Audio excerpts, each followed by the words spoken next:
merci à toutes et à tous. C'est très agréable de se retrouver et sans le masque, parce qu'on peut maintenant en plein air, on peut mettre son masque, enfin ceux qui veulent le mettre, voilà, peuvent continuer. Donc encore merci à tous. Merci comme d'habitude à notre harmonie. Je veux dire presque au grand complet, certainement qu'ils étaient en manque. Hein, donc voilà, merci. Merci comme d'habitude à nos porte-drapeaux. Hein. Merci au président du NC et vous toutes ici présents. Pour ne pas que je l'oublie, demain matin, il y a l'inauguration de la nouvelle aire de jeu à côté du kiosque à musique.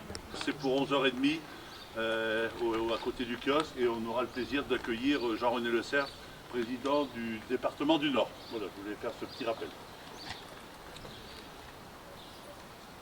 Quoi qu'il arrive, la flamme de la résistance française ne doit pas s'éteindre et ne s'éteindra pas. Demain comme aujourd'hui, je parlerai à la radio de Londres. Ce 18 juin 1940, sur les ondes de la BBC, les mots irrévocables sont prononcés.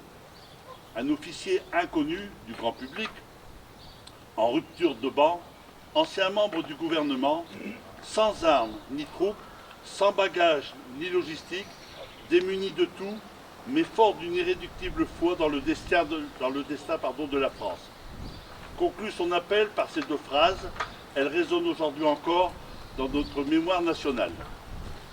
Cet appel, bref, puissant, ciselé, est celui d'un naufragé de la débâcle qui ne se résigne pas, celui d'une parole d'espérance dans les heures sombres.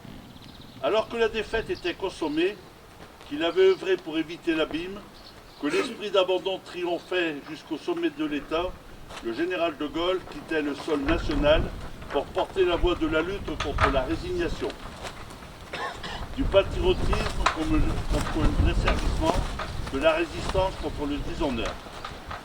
Le premier nom était posé, l'aube d'un sursaut. Les couleurs étaient hissées et le glaive ramassé. C'est un souffle de France qui rafraîchissait la Manche. Le dernier mot de cette guerre n'était pas dit. Toute lueur n'était pas éteinte. La défaite n'était pas définitive. Les mêmes armes qui avaient submergé nos armées pouvaient forger la victoire. Les chefs qui, depuis de nombreuses années, sont à la tête des armées françaises, ont formé un gouvernement. Ce gouvernement, alléguant la défaite de nos armées, s'est mis en rapport avec l'ennemi pour cesser le combat.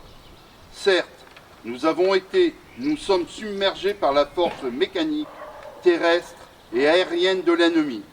Infiniment plus que leur nombre, ce sont les chars, les avions, la tactique des Allemands qui nous font reculer. Ce sont les chars, les avions, la tactique des Allemands qui ont surpris nos chefs au point de les amener là où ils en sont aujourd'hui. Mais le dernier mot est-il dit? L'espérance doit-elle disparaître?